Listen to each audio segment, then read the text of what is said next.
गुरु शरिकार की जो औरों को चक्कर देता है, जो औरों को शक्कर देता है उसे शक्कर मिलता है, जो औरों को टक्कर देता है उसे टक्कर मिलता है। प्रेम से बोले, प्रेम से बोले।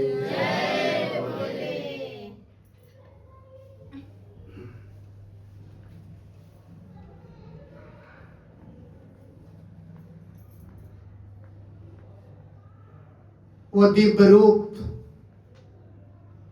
वो स्वरूप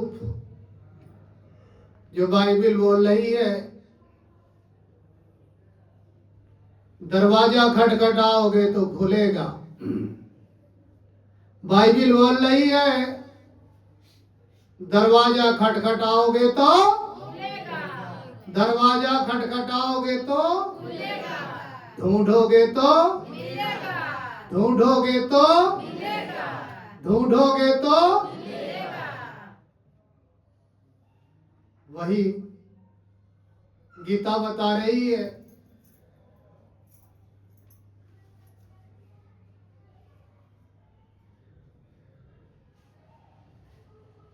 रामायण भी उसी तरफ ही था, इशारा कर रहा है।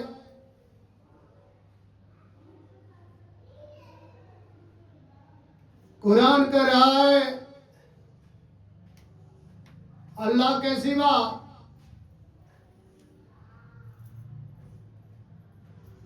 किसी और की इबादत नहीं करनी चाहिए।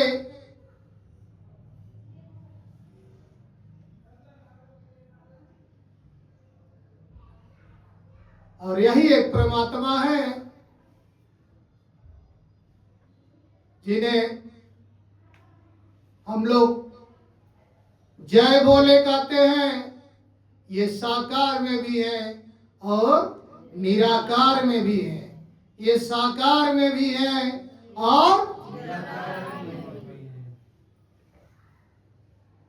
कुरान निराकार की पूजा कराती है, बाइबल साकार की पूजा कराती है।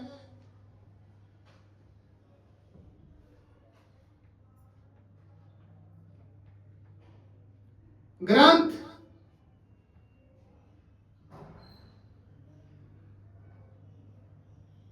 न साकार की न निराकार की। जिसने गुरु को बनाया उस गुरु के विषय में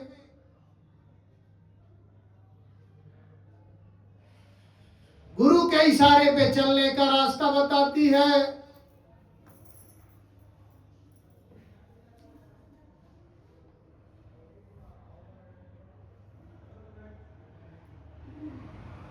देवी भागवत खुद बोलती है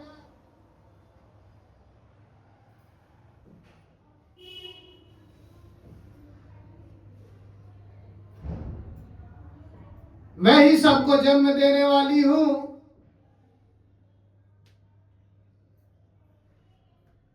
मैं ही स्त्री हूं और मैं ही पुरुष हूं। मैं ही सब कुछ हूं। इसलिए उसको रूप में नहीं, कागज में नहीं, फोटो में नहीं देखना, रूप रंग के चक्कर में नहीं पड़ना। गुरु के इशारे पे रहना, गुरु के सहारे पे रहना, तब आप समझ पाओगे, तभी आप सब जान पाओगे। जहां आपकी अपनी मर्जी, तो यही समझ लेना सावधानी हटी दुर्घटना हटी। ऐसे समझ लेना कि सावधानी हटी, सावधानी हटी। अगर आप जहां अपनी मर्जी चला दी है तो समझ लेना सावधानी हटी, दुर्घटना। इसलिए बहुत दिन तक दास गुरु जी के साथ रहा है।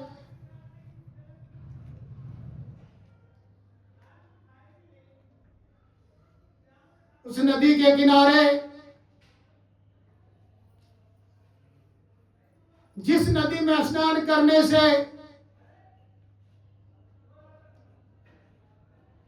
उस नदी में अगर कोई स्नान करता है, उस नदी में इतना फलदायी फल है कि भगवान भोलेनाथ के पुत्र के समान हो जाता है। जो उस नदी में स्नान करता है वो भगवान भोलेनाथ के पुत्र के समान हो जाता है। प्रेम से बोले, प्रेम से बोले। दास उसी नदी के किनारे बाबा जी के साथ बार बार उस नदी में डुबकी लगाता था और अनुभव लगाता था कितनी सुंदर महक आती थी।